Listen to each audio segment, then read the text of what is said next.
Rakesh, you're on mute.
Hare Krishna.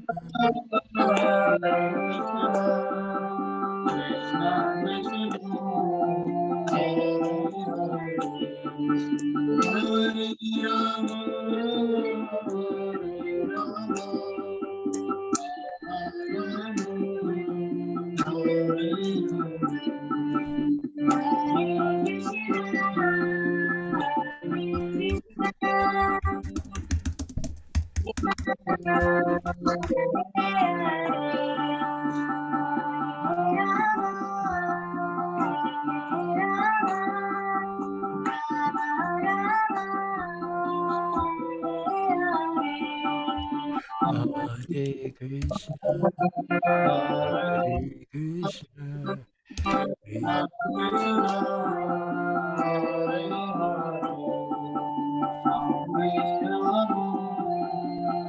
Krishna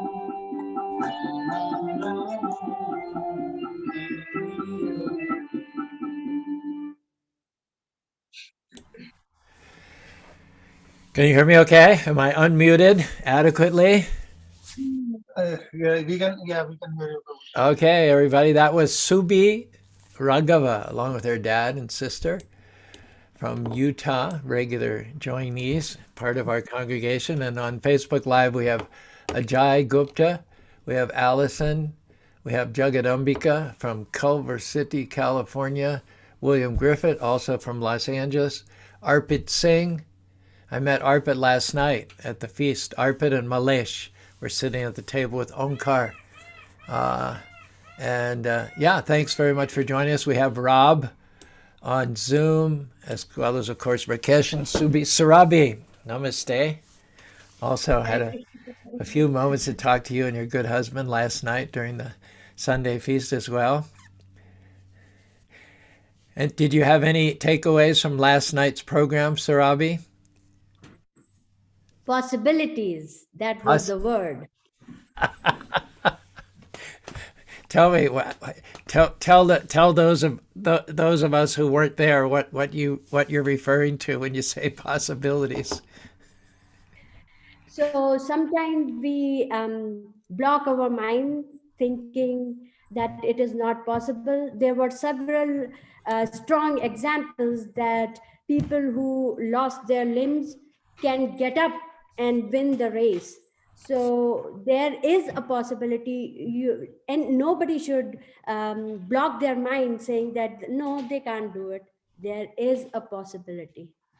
The only limitations really are in our thinking, isn't it? Yes. We Mm. told this story about a young boy.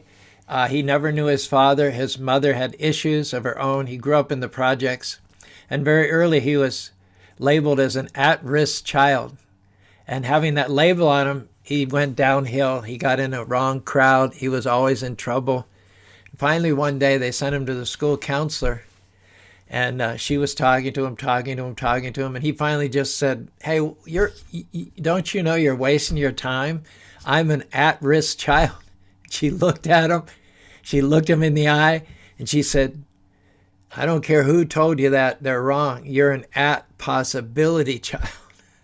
That was the first time in his life that anybody had said anything positive or hopeful to him. And and something ignited on the inside. That was a turning point for him. Just one school counselor putting some faith and some positive words in his direction. And now he's a very successful businessman. He's married with kids, very well adjusted. And he goes to high schools giving talks to the high school kids, telling them what his counselor told him many years ago, that they're not at risk. It doesn't matter what disadvantages you might have had with your birth, in your family, in your background, in your upbringing. It doesn't matter. You're still got a whole world of possibilities out there in front of you. And we used a couple of race analogies. And in a race, it doesn't matter how you start the race. That's not what it matters. It's how you finish the race. So it doesn't matter what our background is. It doesn't matter all the so-called limiting factors. The fact of the matter is that what we have in front of us are nothing but delicious, multitudinous possibilities. That's our future. So don't take those off the table before you even start your race. Don't limit yourself. Get in agreement with God. Think of yourself the way God or Krishna thinks of you, not the way your parents or your teachers or your critics or your naysayers think of you. Think of yourself in the way that God thinks of you. And then you'll be a person at possibility, not a person at risk. Good. Rob, you have anything to share, either in your own personal life or any takeaway from last night at all? Yes, Prabhuji. I mean, I personally have definitely been living according to what people say I can or cannot do, trying to live up to others' expectations instead of Krishna's expectations for me. And so it was a very powerful talk last night, and I greatly appreciate it. And that was a great sum up in one word: possibilities. And There are infinite possibilities. We just have to aspire to them and see Krishna's strength in order to do it, because doing it on our own, we may get something that's done, but we're not going to get done what Krishna wants for us. And so by reaching out to him and seeking his guidance and his help in our life, then we can reach any possibilities. We were sitting at the table last night talking to Rob's an agriculturalist, and the concept of seeds factored into our theme last night too. Do you remember what you said about seeds? I don't, Prabhuji. I do not remember what the seed analogy was. Well, the future starts now. It starts in our thinking, doesn't it? And so our thoughts are going to be seeds that fructify and produce fruits in the future. And if we sow positive thoughts, thoughts of possibility, then we'll get nice, sweet, succulent, healthy, wholesome results in the future. On the other hand, if we sow bitter seeds of lack and at risk, then we're going to taste the bitter fruits of those seeds which we plant right here and now. So all of us are planting seeds in every moment, depending on the thoughts that we allow in, which is a pretty good analogy for this time of year, because all of us are planting. Bhai Bobby had a summit meeting with our volunteers this morning, and the seeds are going out. Actually, the seeds have sprouted in the greenhouse, but now we're going to go through the process of hardening, bringing them out for hours at a time, taking them back so they get used to the vicissitudes of the outside atmosphere. And then we'll plant them in the ground. The time is coming pretty soon when all of our 1 acre is going to be planted. And if you plant good seeds, then you're going to get good fruit. You're going to get good vegetables. You're going to get good flowers. So in the same way, the thoughts that you have today, and especially the way you articulate them, are going to predict your future, for better or for worse. The tissue of life to be, we weave in colors all our own, and in the field of destiny we reap where we have sown, isn't it? We shape ourselves the joys and fears of which the coming life is made, and fill our future's atmosphere with sunshine or with shade. William in Los Angeles says, no barrier too big to break through for Krishna. That was our theme last night, and it will be again this evening too. Be a barrier breaker. Thank you for your comments, Jagadambika. Let's see, Hare Krishna Jai.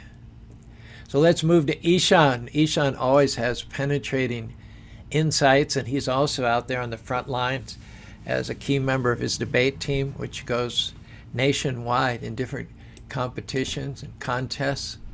So Ishan, what have you got for us today?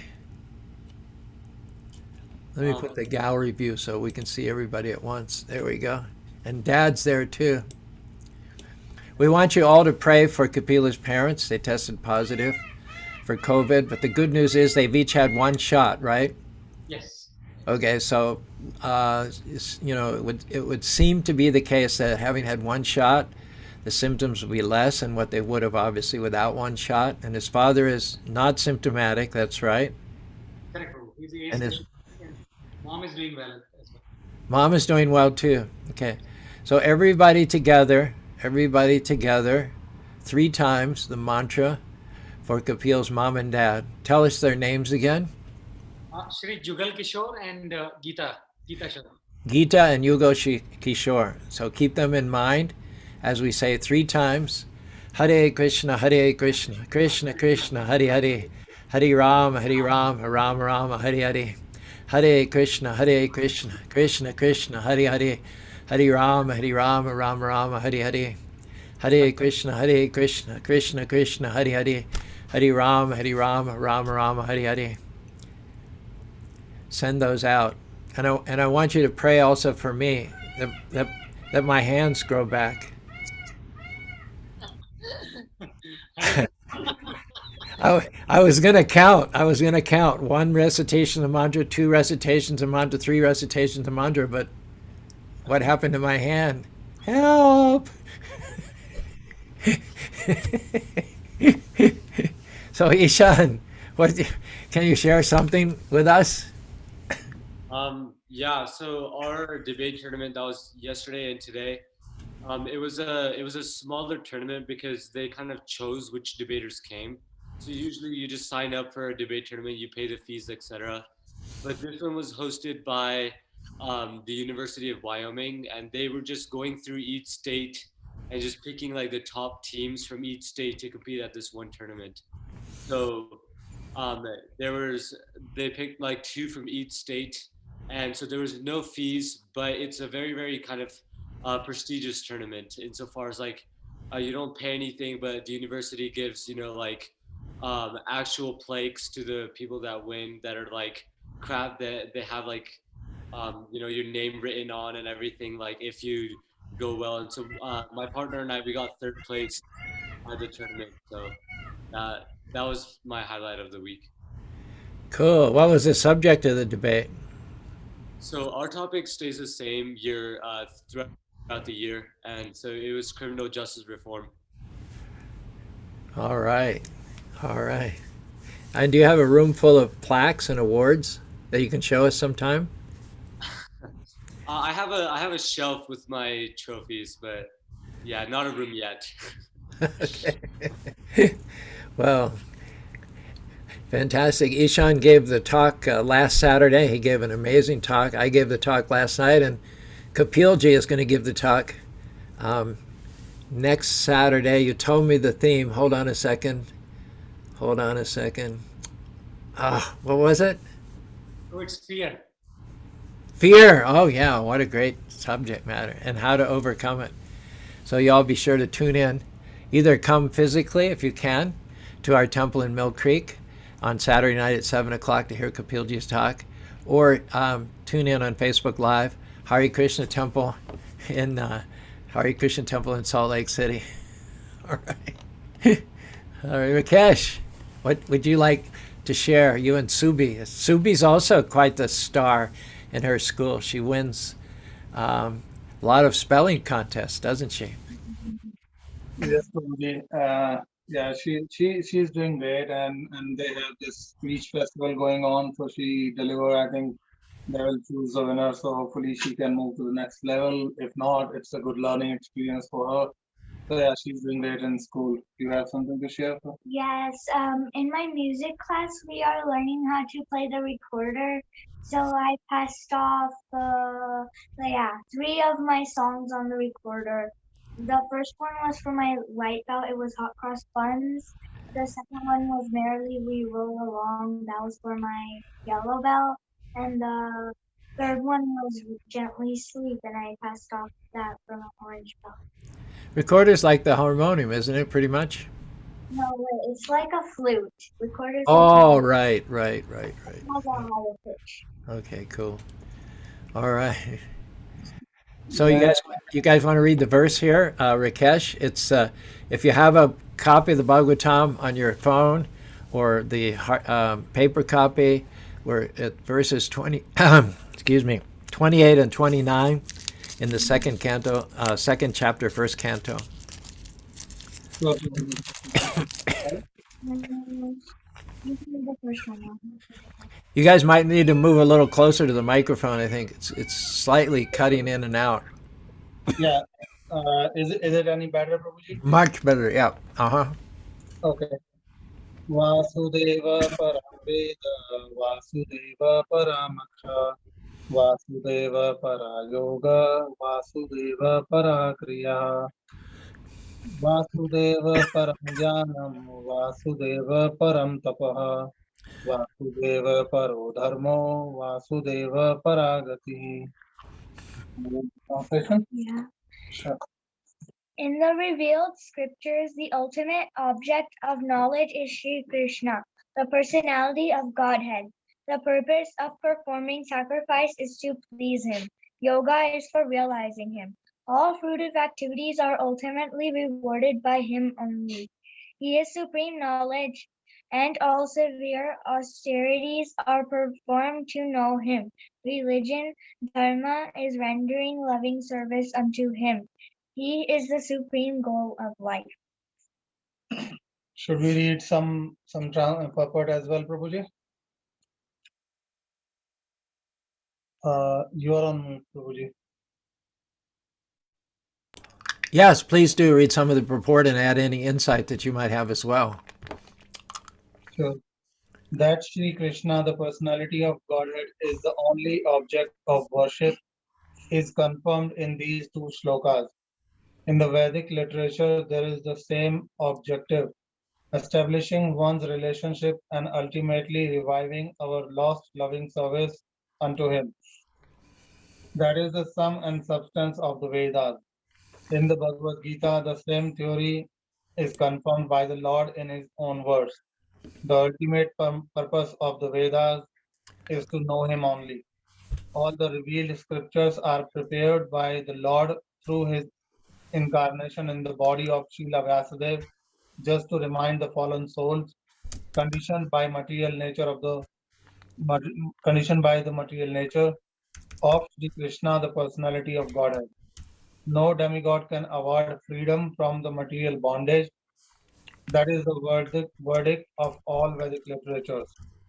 Impersonalists who have no information of the personality of Godhead minimize the omnipotency of Supreme Lord and put Him on equal footing with all other living beings. And for this act, such impersonalists get freedom from material bondage only with the great difficulty. They can surrender unto Him only after many, many births in the culture of transcendental knowledge. Do you want to comment on that, you and your daughter? What does whatever that was, what? Omnipotency, what does that mean? Omnipotency means all powerful, no limits. Thank you. Do you want to share something, some insight? Do you understand something? I understand it that the scientists and everyone compare Krishna ji as equal as all the other living beings in the world. That's how I understood. Okay. My take understanding in this verse is Prabhuji in the text as it is saying Vasudeva Paraveda and the same Paramakha, Parayoga, Kriya, Jnanam, Tapa, Dharma and Gati. So it clearly it's re-establishing the same thing that Krishna, the Supreme Personality of Godhead, he is the source of all austerity, all knowledge, all the dharma. So and in this purport that we were reading, it says the impersonalists, they have this bondage for the material world, and probably that's why they can't understand Krishna. And even if they try to understand, it takes them longer, like multiple births or longer, because even in Bhagavad-Gita and Srimad Bhagavatam, it is clearly mentioned that Krishna is the Supreme Lord. And when we read Bhagavad-Gita, we see how Arjuna is the friend of Sri Krishna, but when he was confused and he wanted to understand what he should do at the battlefield, and then he accepted Krishna as his guru, as his spiritual master, and then he totally surrendered himself. He believed that whatever Krishna is saying is true, and he is going to follow that. So if somebody wants to understand Krishna, then that's ultimate surrender is needed. If we surrender, then it becomes easier for us to understand the knowledge of this Srimad Bhagavatam or Bhagavad Gita.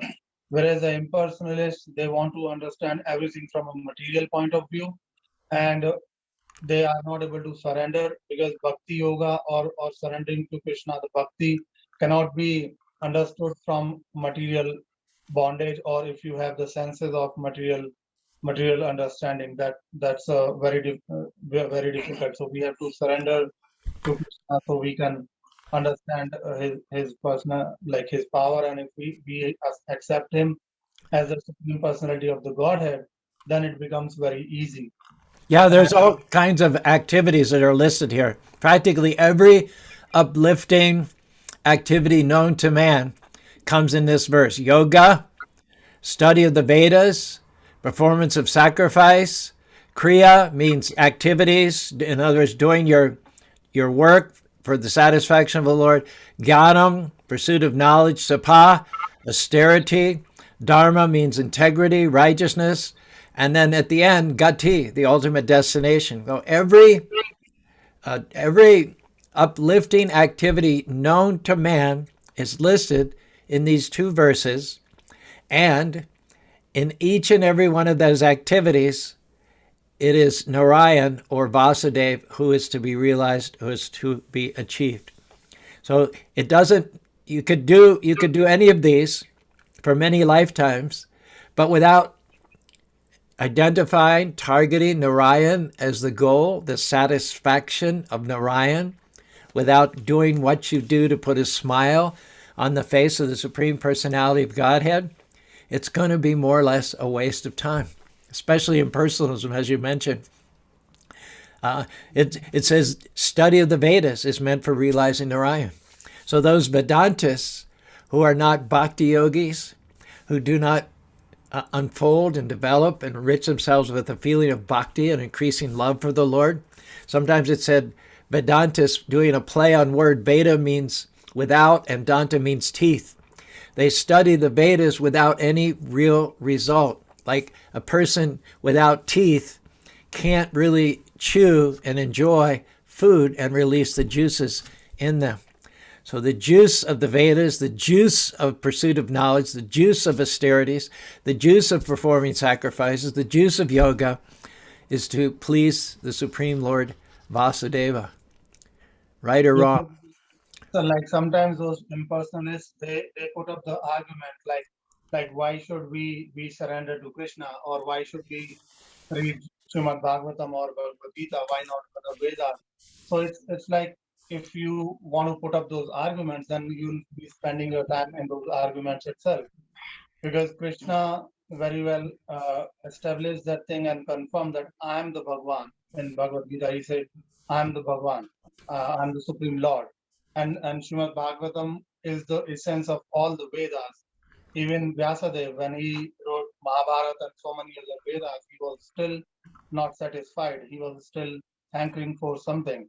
And when Narada instructed Vyasadeva to compile Srimad Bhagavatam, and he himself, who is the incarnation of Sri Krishna, he wrote all those Vedas, and still he was not satisfied. And after writing Srimad Bhagavatam, he was satisfied. So he confirms that if you read this, you don't have to read anything else. It's the essence of Veda. And like in Bhagavad Gita, even those influences, I think Shankaracharya, if I'm remembering the name correctly, or maybe Shukracharya, I think he also confirmed that Sri Krishna is the Supreme Lord. He is the Eko Bhagwan Sri Krishna, and Eko. He confirmed that the activity is if you serve the devotees of Krishna, that's the supreme activity one can do. So if we can just keep that thing in mind, and all these activities, like all the dharmas, or even the gati, the mukti, the deliberation, everything comes from Krishna. If you go pray some other demigods, so they cannot deliver you, because they themselves are dependent on Krishna to getting the powers they have. So that's my understanding, Prabhuji, on these verses. Solid philosophy. Thank you, Rakesh. And Ishan. Prabhuji, I might put my camera off now because I'll be heading to Krishna temple now. But All right. You're permitted. The only reason you can leave the meeting is to go to the Krishna temple. Thank you, Permission Prabhuji. granted. Haribo. You're cooking the offering today?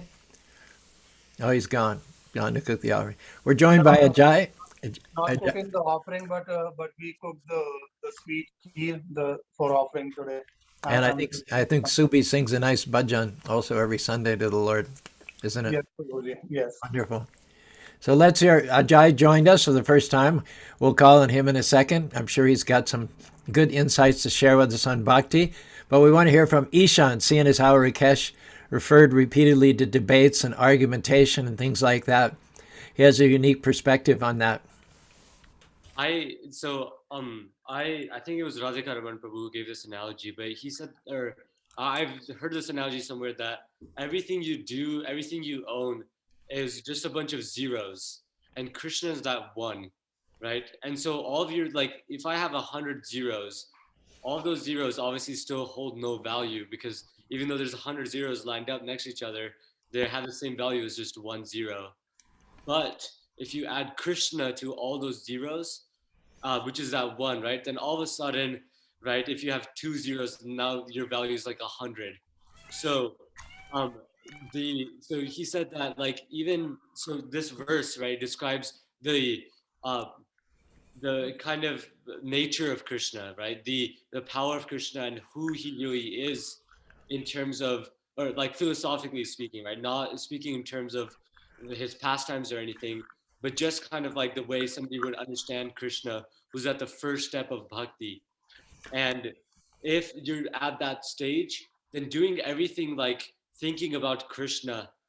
So even if, right, there's the verse in Bhagavad-Gita, right? Even if you offer me a flower or just offer me, right, anything. So even if I have a flower that I'm offering to Krishna, that flower has more value than a billionaire who has, hundreds of cars or hundreds of properties, because all of those properties are zeros that hold no value. And I think that this verse, especially the part of the purport we have read so far, it really highlights how important Krishna is to everything we do, and that how nothing has value absent Krishna.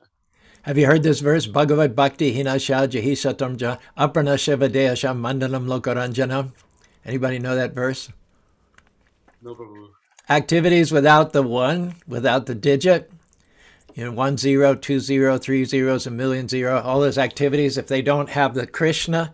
And it's interesting too, because everybody who gives a donation from the Indian community, they never give 10, they never give 20, they never give 50, they never give 100. Why is that? Why is it that they always give 11, 51, 101, 251, 501, 1001?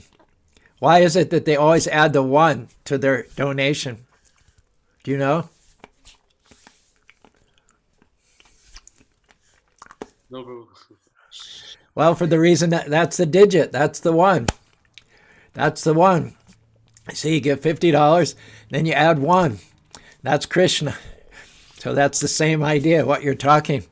It's the 1 that gives value. So the idea of 51, 101 is just to remind yourself that I'm giving this to Krishna. That by giving the fruits of my work, karmani avada kadashte mafadashu makarma fetu mate sangustu karmani. The idea is not just to give up the fruits of your work, but to give them to Krishna. That is a real renunciation. So when you add the 1 at the end of the donation, it's reminding you that actually the whole purpose of my work, of my training, of my domestic situation, of my yoga, of my tapasya, getting up early in the morning, the commute home, dealing with coworkers, the whole purpose, what makes it worthwhile are not the temporary fruits that I get from it, but the privilege of offering a percentage of those fruits to Krishna. That's why you have the 1. Which brings us back to that verse. Has anybody looked it up? Bhagavad Bhakti Hinasya Jahi Satamja Aparna Sevadesha Mandanam Lokaranjanam. I ran across another verse too. Sarva big Sarvadrik Bhakshate Vritam. It says, if one works hard just to maintain this body, which will end up as ashes, earth, or stool, then what's the profit from having lived one's life? If you live a life devoid of Krishna consciousness and have lots of money in the bank and live in a good house, but in the end your body gets burned and turns to ashes, gets buried, turns to earth, or gets thrown out in the forest and eaten by scavengers and turned to stool. So what's the profit of all that endeavor? Anybody got the verse yet? Not yet. It's in the 18th chapter. Which chapter? It's in the I think it's Vishnu Puran or something like that. Okay. Anyway, Bhagavad Bhakti Hinasya. Hinasya means without, okay? Bhagavat means God or Vyasadeva or Narayana. Bhakti, of course, is loving devotional service. Hinasya. Hinasya means a life without devotional service to the Supreme Personality of God. Bhagavad Bhakti Hinasya. Jahi Shatam Jabashtapa. Austerities, knowledge, learning, money in the bank, big house. Aparnashaiva Deyasha. What is it compared to? Is anybody guessing? Apranashaiva dehasya. What is a deha with apran? What is a deha with no pran? It's a dead body. A dead body, exactly. Deha means body, and pran means life, and a means without life. So, knowledge, money in the bank, debating awards, fancy car, all those things, without bhakti, hinasya, they are aparnasya, dehasya. They are like decorations for a dead body. Decorations for a dead body. Sometimes you'll see a funeral procession in India. They're very open. There's nothing sequestered about the process of death and dying in India. It's right out there in the public eye, and there'll often be a procession on the way to the cremation grounds, and people will be carrying this body on top of a palanquin or a bier. And oftentimes the body will have a uniform, an ex-military guy with decorations and medals, or it'll be a businessman with a very expensive suit on, a nice silk tie and all. But consider it's just decorating a dead body, and therefore what good it is. In a few minutes, the body will be consecrated to the fire and everything will be immolated. So whatever endeavors that you engage in, without Bhagavad Bhakti Hina Shah Jahisatam Japashaha, it's no more useful to the real you, the soul, than decoration for a dead body. Ajay, do you want to weigh in here with your Ajay is a frequent visitor to the Salt Lake City Temple, not only on Saturdays, but also during the week. And that's his son beside him, who sings Nishringa prayers, some kirtans, does japa. What's your son's name again, Ajay? My son's name is Laksh, and he sings Narasimha. He sings Damodar Ashtakam. Laksh. Just L-A-K-S, like short for Lakshman? Is that what it is? Lakshy, Laksh, the target. Okay. In English, it is target. Basically, he does a lot of servings in the temple also, and then at the home also. So Laksh, what is your what do you have to say about bhakti? Any general thoughts about bhakti, about Krishna? What do you have to share with us? Anything at all? What did We're asking him. Come on. We want you to follow the footsteps of Subi and Ishan and Shivan. We want to hear from you. Laksh, you know the answer. It is very easy answer. Whatever you do and inspire us to do in the temple, you just need to tell all of us. What do you do? That's bhakti. Yeah, just tell us what you do. That's all.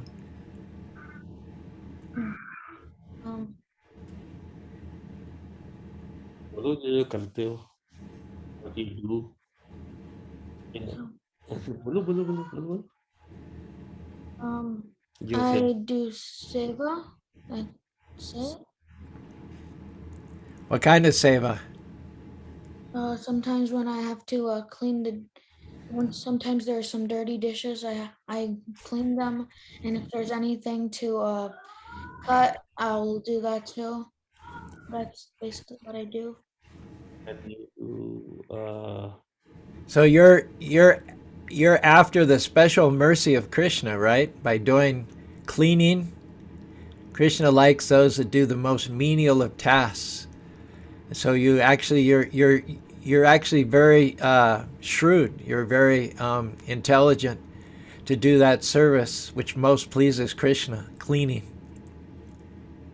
Yes. And Lakshya, you also nailed it by just using this word seva, because seva is the core of bhakti. And that's what you do. What do you think of when you wash the dishes? I think I'm doing something for God. Yes. That's fantastic. Do you know one Gita sloka that you can share with us today? No, I don't. Will you come back next week with the Gita sloka that you can share with us? Yeah. Okay. All right. We'll be waiting for that. He Okay. he can do some Yashomati Nandan and or Narsimha Aarti or Tulsi Aarti. He can do that. Let next week we'll just try something very modest, just a verse from the Bhagavad Gita, even if it's only Yada yada hi dharmasya ganer bhavati bharata dutamana madharmada taratmanam sadyam. Even if it's only a very basic verse. Everybody in India, everybody knows those two verses, isn't it? Yada yada hi dharmasya glanirvid. I also forgot. For ichanaya sadhanam vinashadidishkatam. So Ajay, you frequently visit the temple. Tell us what's your main benefit that you hope to achieve for you and your family members by doing seva at the temple.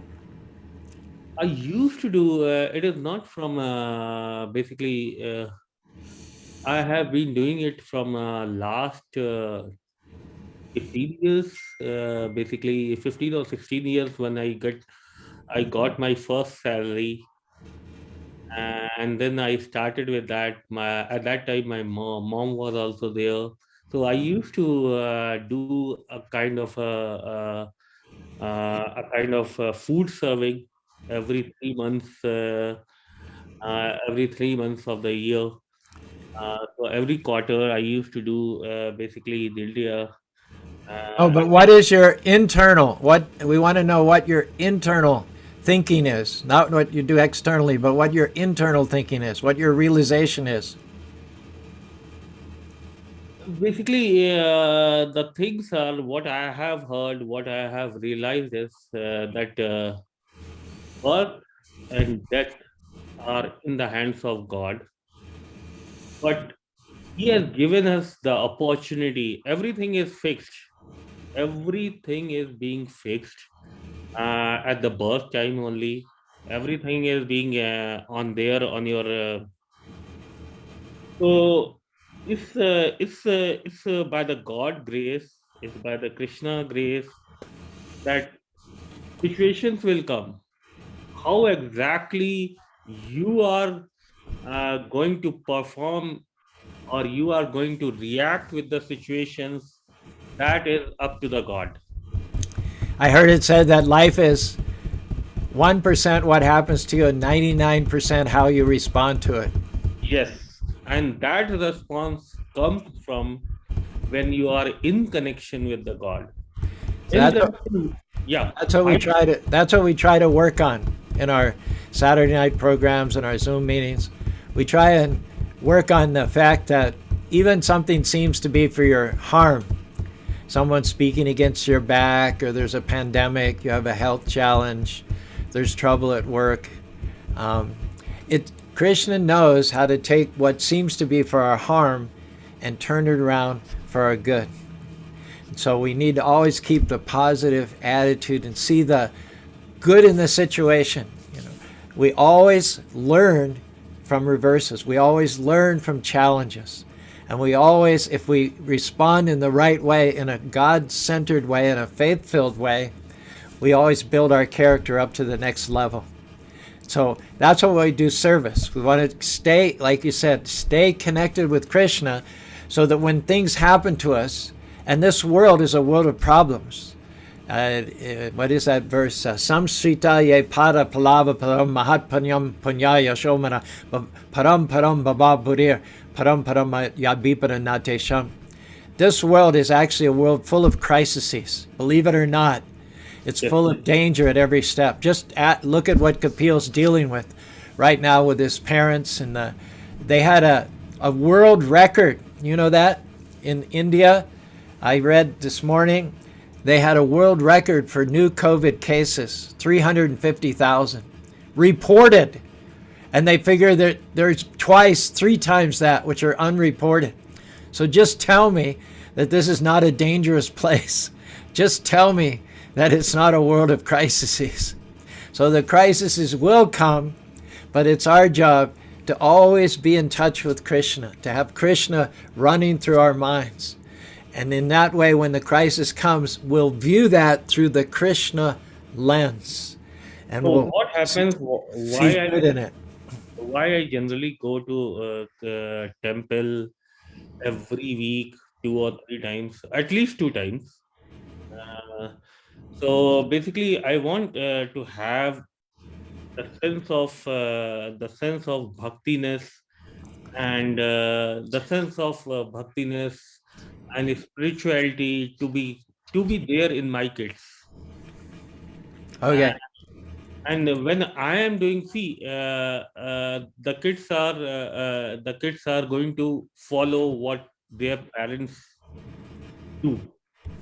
If we are doing it at our, if we are presenting them that I am happy when I go to temple, I am happy when I am uh, in uh, in uh, in coordinates with Krishna, so they also feel the same thing.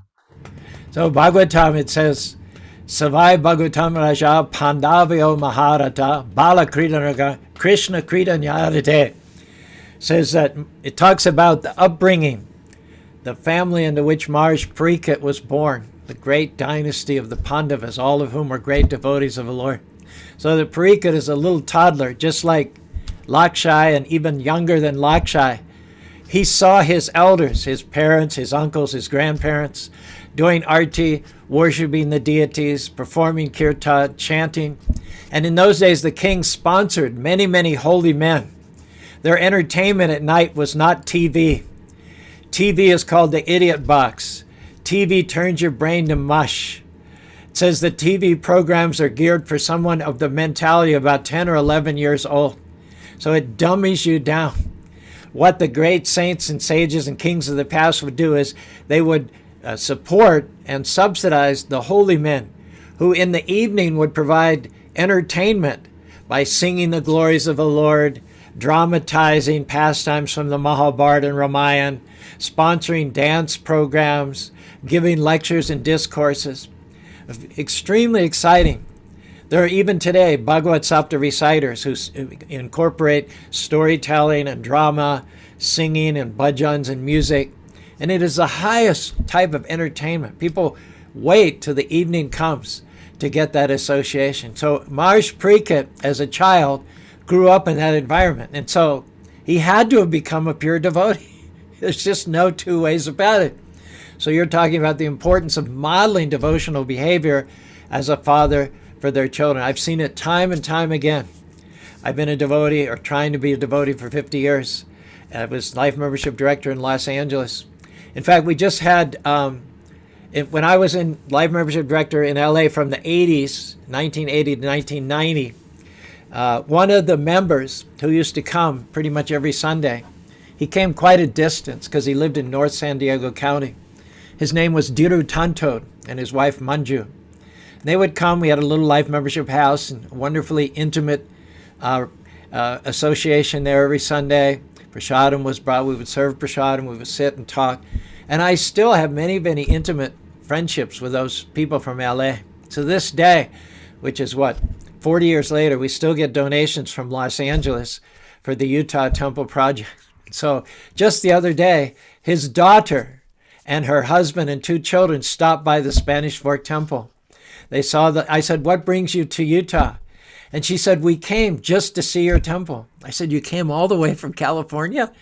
And you're not going to Yellowstone or some other sites?" "Yeah, we have other places. We're staying in Park City. But the main reason we came to Utah was to see the Spanish Fork Temple. Because as a small child, I remember my father going to the life membership house on Sunday evenings, and what a warm, intimate, and friendly atmosphere it was. And so that impression, that smarana from her just as a little girl, stayed with her whole life. And now she bring her husband, she bring her 2 children to this. So let's go back to the Bhagavatam here. Kapil, you have the Bhagavatam in front of you. Would you like to read with us the next paragraph in the purport and comment on it? Sure, Prabhuji, sure. So now we are reading the second paragraph of text 28 and 29. One may argue that the Vedic activities are based on sacrificial ceremonies. That is true. But all such sacrifices are also meant for realizing the truth about Vasudeva. Another name of Vasudeva is Yagna. that is sacrifice. And in the Bhagavad Gita, it is clearly stated that all sacrifices and all activities are to be conducted for the satisfaction of Yagna or Vishnu, the personality of Godhead. This is the case also with the yoga system. Yoga means to get into touch with the Supreme Lord. The process, however, includes several bodily features such as asana, dhyana, pranayama, and meditation. And all of them are meant for concentrating upon the localized aspect of Vasudeva, represented as Paramatma. Paramatma realization is but partial realization of Vasudeva. And if one is successful in that attempt, one realizes Vasudeva in full. But by ill luck, most yogis are stranded by the powers of mysticism achieved through the bodily process. Ill fated yogis are given a chance in the next birth by being placed in the families of good learned Brahmins or in the families of rich merchants in order to execute the unfinished task of Vasudeva realization. If such fortunate Brahmanas and son of rich men properly utilize the chance, they can easily realize Vasudeva by good association with saintly persons. Unfortunately, such preferred persons are captivated again by material wealth and honor, and thus they practically forget the aim of the life. Some So, thoughts on that?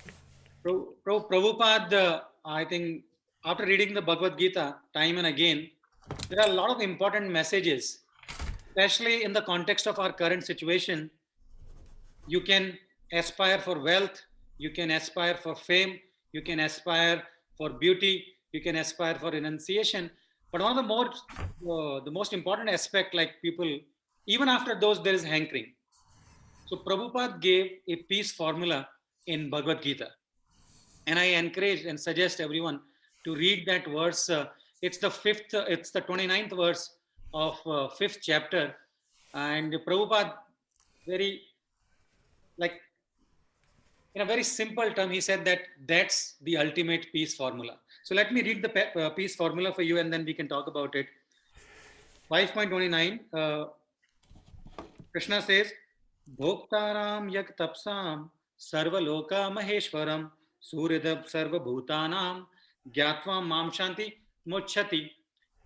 Translation and purport by His Divine Grace, Swami Srila Prabhupada ki jai. A person in full consciousness of me, knowing me to be the ultimate beneficiary of all sacrifices and austerities, the Supreme Lord of all planets and the demigods, and the benefactor and well-wisher of all living entities. And then he says the most important word, the sentence, attains peace from the pangs of material miseries. And I think that's what we are trying to discuss and understand today, as it is mentioned in the purport that if you really want to understand the yoga system, there are 8 limbs to it: asana, pranayama, dhyana, but that is focusing on the Paramatma aspect, the one. And in the beginning of these discussions, we talked about that there are 2 birds inside us, right? And they're looking at each other time and again. And it's focusing on the Paramatma aspect when we focus on asana, pranayama, or dhyana. It's taking to the narrative to the next level. In the 6th chapter, Krishna make it easy for us, and he says, Yoginam sarvesham mad gaten antaratma. The meaning is, and among all the yogis, the one with great faith who always abides in me, thinks of me, and render transcendental loving service. Something that Lakshya highlighted, that if the seva, the love, or the devotion aspect is missing, then it's not bhakti. And that is the true definition of yoga. So Prabhu, I think in a very simple term, this verse, I think it's very, very helpful, especially what we are going through right now. It's knowing the destination. It's knowing the co-passenger. It's knowing the ultimate, once you reach to the destination, and what is the objective of reaching to that destination is to please Krishna. Super. I want to go to Rob now. Rob, You know, when people think of yoga in America, they don't think of the things that Kapil said. They don't think of Krishna as the goal. They don't think of yoga as yoking with Krishna and performing service. They don't think of making flower garlands or cooking for Krishna or maintaining the temple, doing dramas and festivals and that. And yet that's clearly what is the purpose of yoga, is to awaken what is Krishna consciousness. So why is yoga as we know it today, why have they missed it so much, and what would be our message to them? Thank you, Prabhuji. I would say that in the Western world, we like to take God out of life. We like to, we'll set him on a pedestal, but that pedestal is put in a church that you might go to on a holiday. Maybe if you're, one of the more religious ones, you might go every Sunday. But I don't know exactly why, but I feel like people want to live their own life. They don't like the concept of turning control over to God. And in the process of performing devotional service, you're turning your will and your life over to the care of God. And by doing that, as I understand it, that's the only way to find peace. And yoga means unity. And the very act of Western yoga is like disunion with God. We want to do a tree pose or a downward dog, but we don't want to sit there and we don't want to meditate on the pastimes or the forms of God.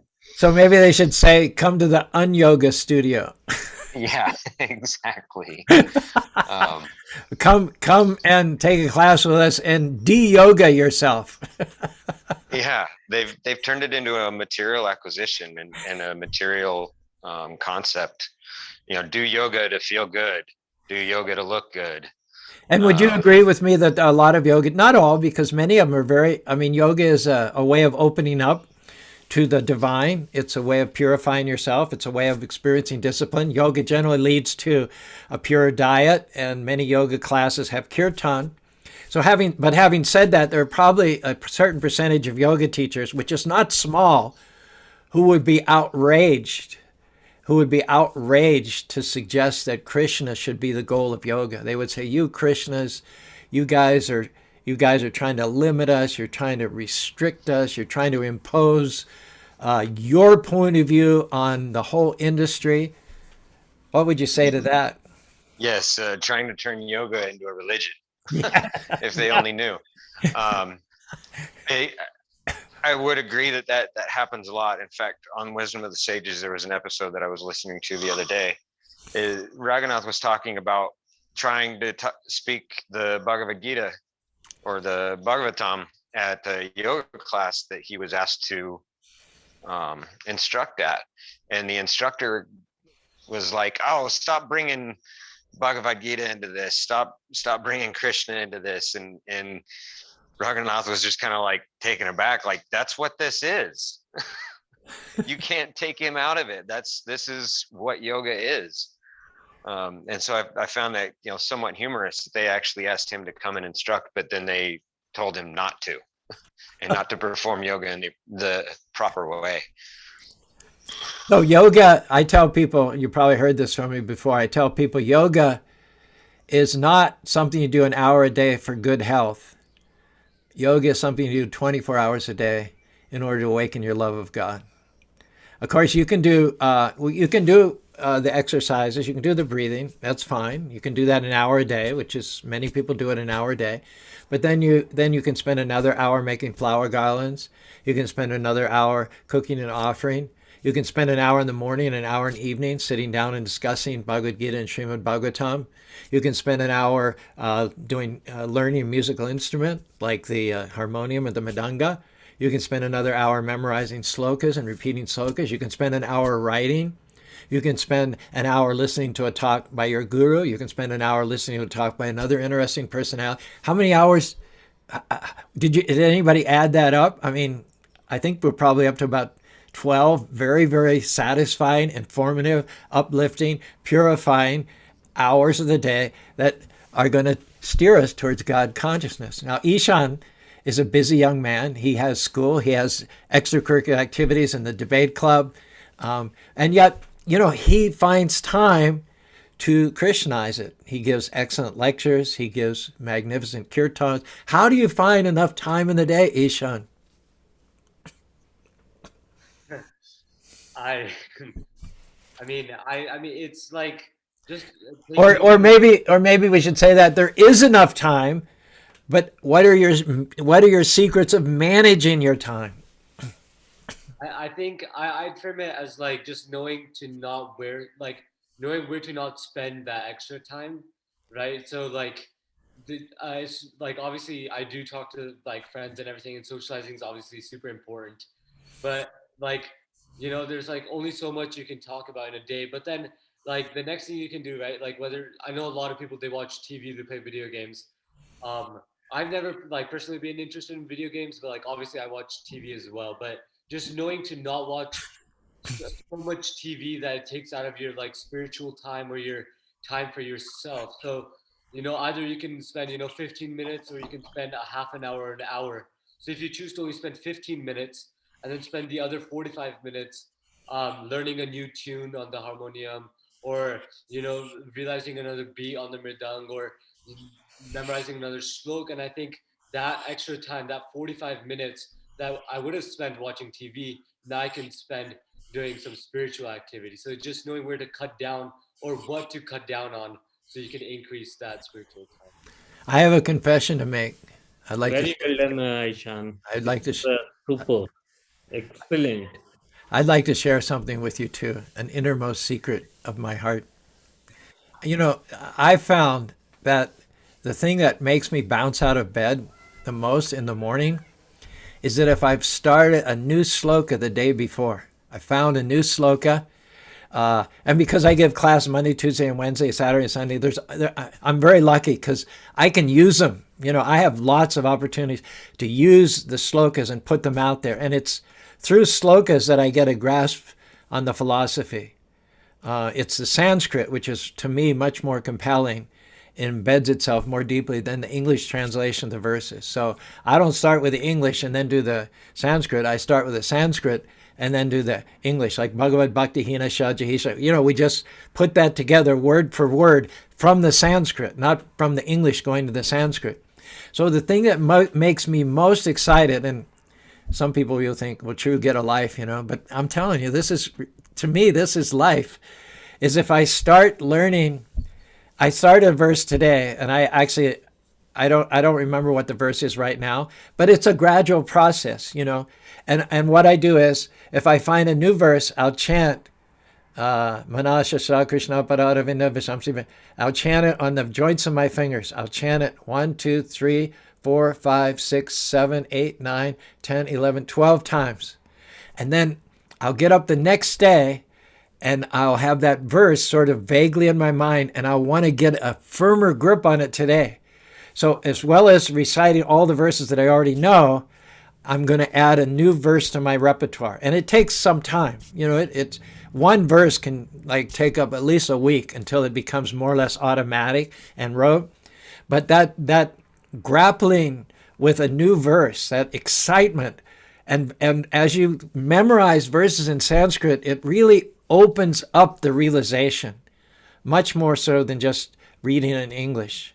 And so that's I confess to you all, that's what bounces me up out of bed in the morning, is integrating newer and newer verses into the repertoire and getting deeper and deeper insights through those verses.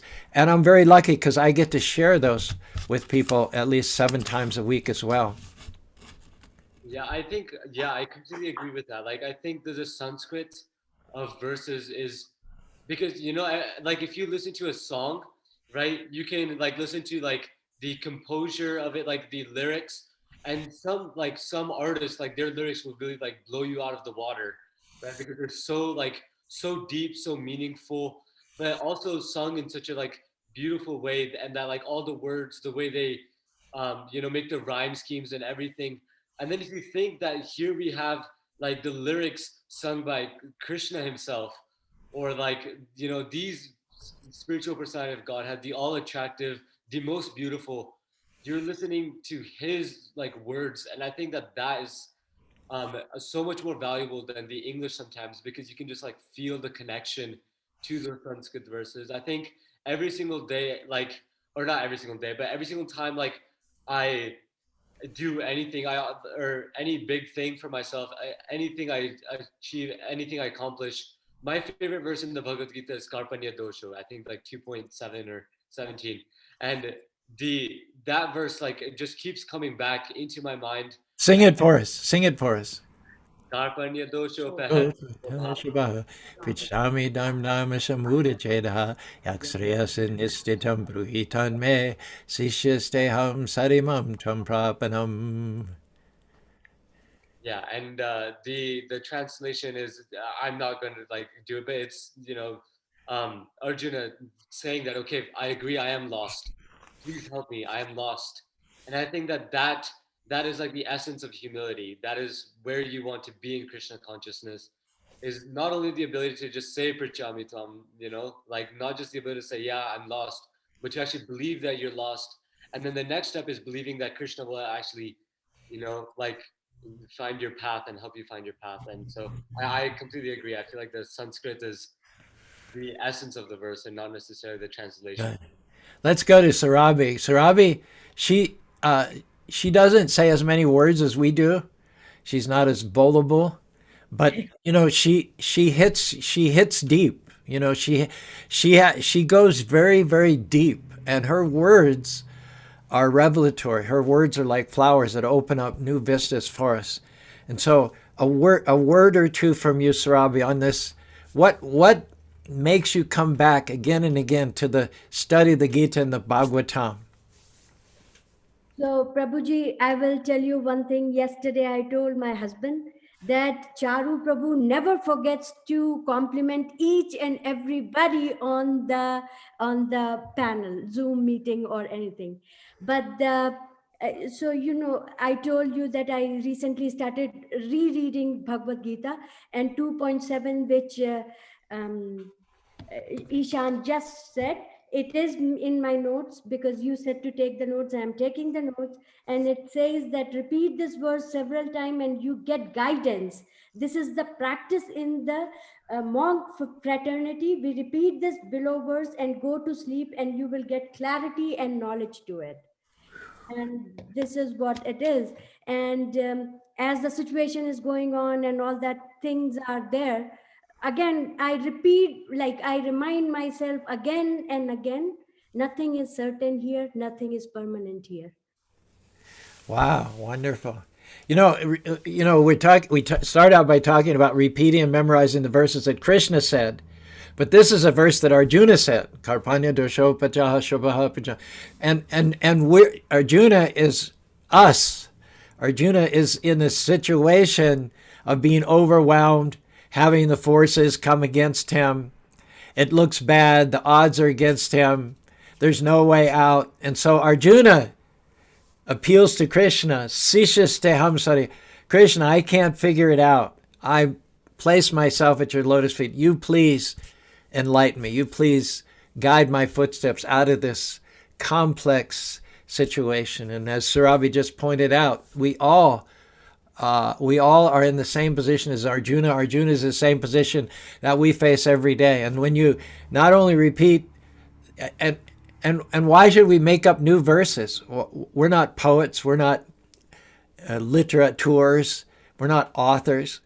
It's already there, as beautifully and as exquisitely and as heartfeltedly expressed as it could ever be. Here's Arjuna in the worst situation that anyone has ever been, possibly in the history of the world, and he's saying, Krishna, please come in to my heart and give me the answer. Tell me what to do. And so we should pray this every day. Even if you're not right now in the middle of a crisis, you should get in the habit of asking Krishna to guide your footsteps, because you may think that you're not in a crisis right now, but can I tell you, you are in a crisis. You're in a very dangerous situation. And it's not just that when you realize you're in a crisis that you need Krishna's help. You need Krishna's help when you get out, when you go shopping, when you take the car to the grocery store. You need Krishna's help when you go in for that meeting with your boss. You need Krishna's help when you sit down and have a heart-to-heart talk with your spouse or with your son. You need Krishna's help when you go into the kitchen to cook dinner. There isn't any time when we don't need Krishna's help. And so, along with reciting the beautiful verses coming out of the mouth of Krishna, the beautiful verses of his devotees praising him, we also need to recite the verses which ask Krishna for help. Gajendra asked Krishna for help in a heartfelt way. Arjuna asked Krishna for help in a heartfelt way.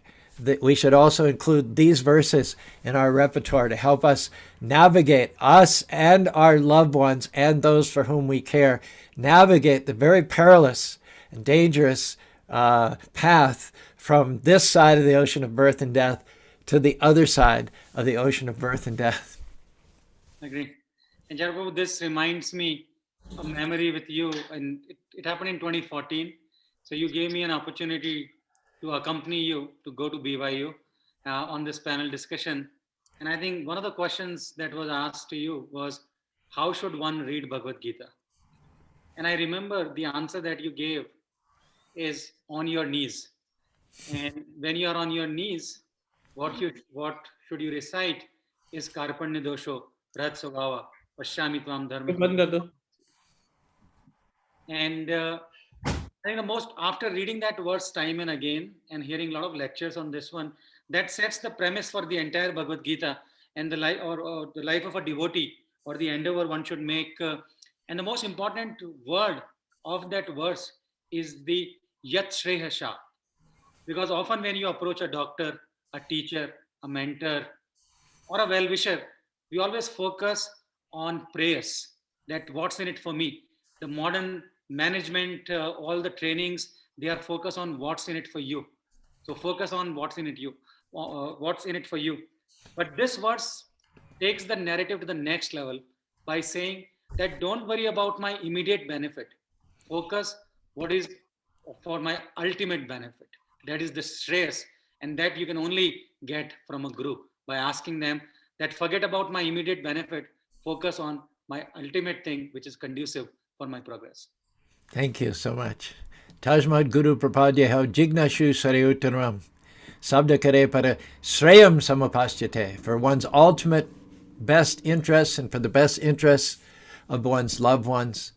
Seek out a bona fide guru, inquire from them submissively, and render service to them. Om Tat Sat. Well, thank you. On Facebook, Radhe Sham, who had some trouble with his audio. Hope you got that worked out. Divya Joshi jumped in towards the end. Jagadambika says, true, you are the best life membership director in LA ever. Well, I don't know about that, but I love those members, and I think they love me. And we still, after 40 years, keep in touch. Most of us have very loving relationships. Whenever they're in Utah, they come and visit us in the temple. We see people walk through the door that we haven't seen in 20 or 30 years, but who never forgot about us, and we never forgot about them. I remember a couple of years ago, there was a man, I walked in the temple, and he was just coming downstairs from having gotten darshan. And I looked at him, and I thought, he looks familiar. And he looked at me, and he had this big smile. And he had a smile that told me he must be from LA. He must be one of the, so I'm like, my Rolodex in my mind is like going 90 miles a minute, And, by the time he got to the bottom of the stairs, he said, you know me? And I hadn't seen him or even corresponded with him for 30 years. And I said, from Chinoga Hills, Dinesh Patel. And he just, Charudas! So Krishna blessed me for 10 years down there in LA with some wonderful devotees. I've never forgotten about any of you. Apparently some of you have never forgotten about me. Sweet. And a comment from William, very discerning comment. He says, the only pandemic nowadays is the lack of interest in spiritual life. Couldn't agree with that more. Let's see who liked. Oops, Okay, Divya Joshi liked, William Griffith liked, Partha Govinda, hit the like button, Radhe Sham. Ajay, thanks for hitting the like button. Arpit, hit the like. Jagadambika, Jean Esselson, and Allison Bork also hit the like buttons. So thanks for your comments and thanks for your likes on Facebook. Here on Zoom, we were joined by Surabhi and Rob and Radhesham and Ajay and Rakesh, Kapil, as well as, did I leave anybody out? I think it covers everybody. And we're going to end up today, our weekly Zoom Sangha, with a wonderful kirtan by Ishan and brother Shiva. So please take it away. Hare Krishna.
Krishna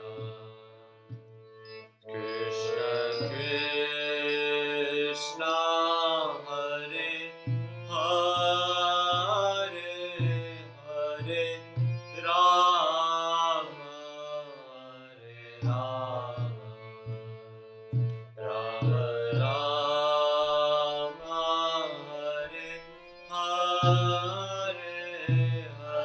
Rama, Hare Hare, Hare Krishna,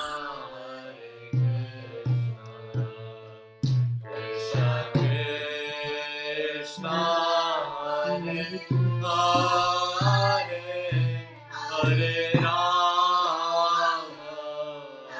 Rama,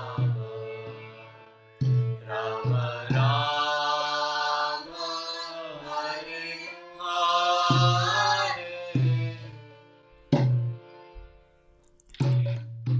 Thank you, Thank you, Ishan. Ishan. You're You're becoming becoming a a wonderful wonderful kirtan leader. Excellent. And as you know, also Ishan gave the talk last Saturday, and his father, Kapil, is going to give the talk on fear, how to become free from fear, next Saturday. So if you're within access to the temple, please go there at 7 o'clock next Saturday night to be physically present. Otherwise, you can catch it live on Facebook at Hare Krishna Temple, Salt Lake City. Also, I have an announcement. You may be aware of our morning Bhagavatam classes on Monday, Tuesday, and Wednesdays at 7:30 a.m. Utah time. On Wednesday this week, we're going to have a special guest. His name is Sankirtan Das. He's a Prabhupada disciple, a dramatist. He's a storyteller, an actor, an author for almost better part of 50 years in Prabhupada's service. He's written, directed, and acted in many, many transcendental dramas from the Mahabharata and the Srimad Bhagavatam. In fact, I remember many years ago in the Wilkinson Center in BYU, we had Sankirtan Das, Lokamango, and Halayuda. We had 3 visitors, Krishna conscious actors, and those 3 devotees did the whole Mahabharata in the Wilkinson Center. It was a free presentation for the BYU student body. 500 students showed up, and the teacher who sponsored it. And those 3 devotees did like an hour-and-a-half presentation of the Mahabharata. Can you believe that? Just a lot of costume changes. And we had the Manipuri dancers coming through at the time. So at the end, they had a combination Battle of Kurukshetra scene and then the Ras Leela dance with all the beautiful Manipuri costumes. So Sankirtan Das, who's an old friend of mine, is going to be our guest. We're going to be interviewing him through Zoom and on Facebook Live, Caru, Utah, on Wednesday at 7:30. He also has a new book called Mahabharata. It's a synopsis, a reduced, abridged version of the Mahabharata. We've got copies here as well. So Kapil next Saturday at the temple. Next Wednesday, a special guest on our radio show. Any other upcoming events? All right. And we'll see you next week. And Lakshai will expect a verse.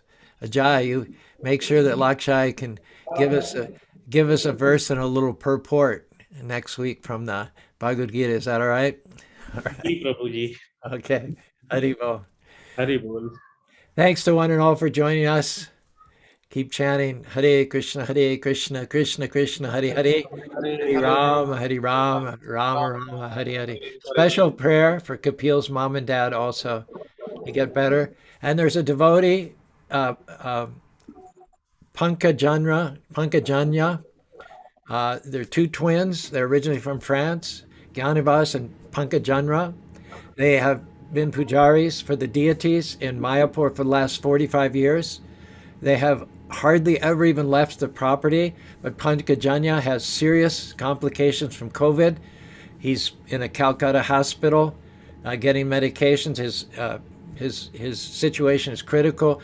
We ask devotees all over the world to pray for a restoration to help and a restoration to again serve the Panchatattva deities in Radha Madhava there in Mayapur.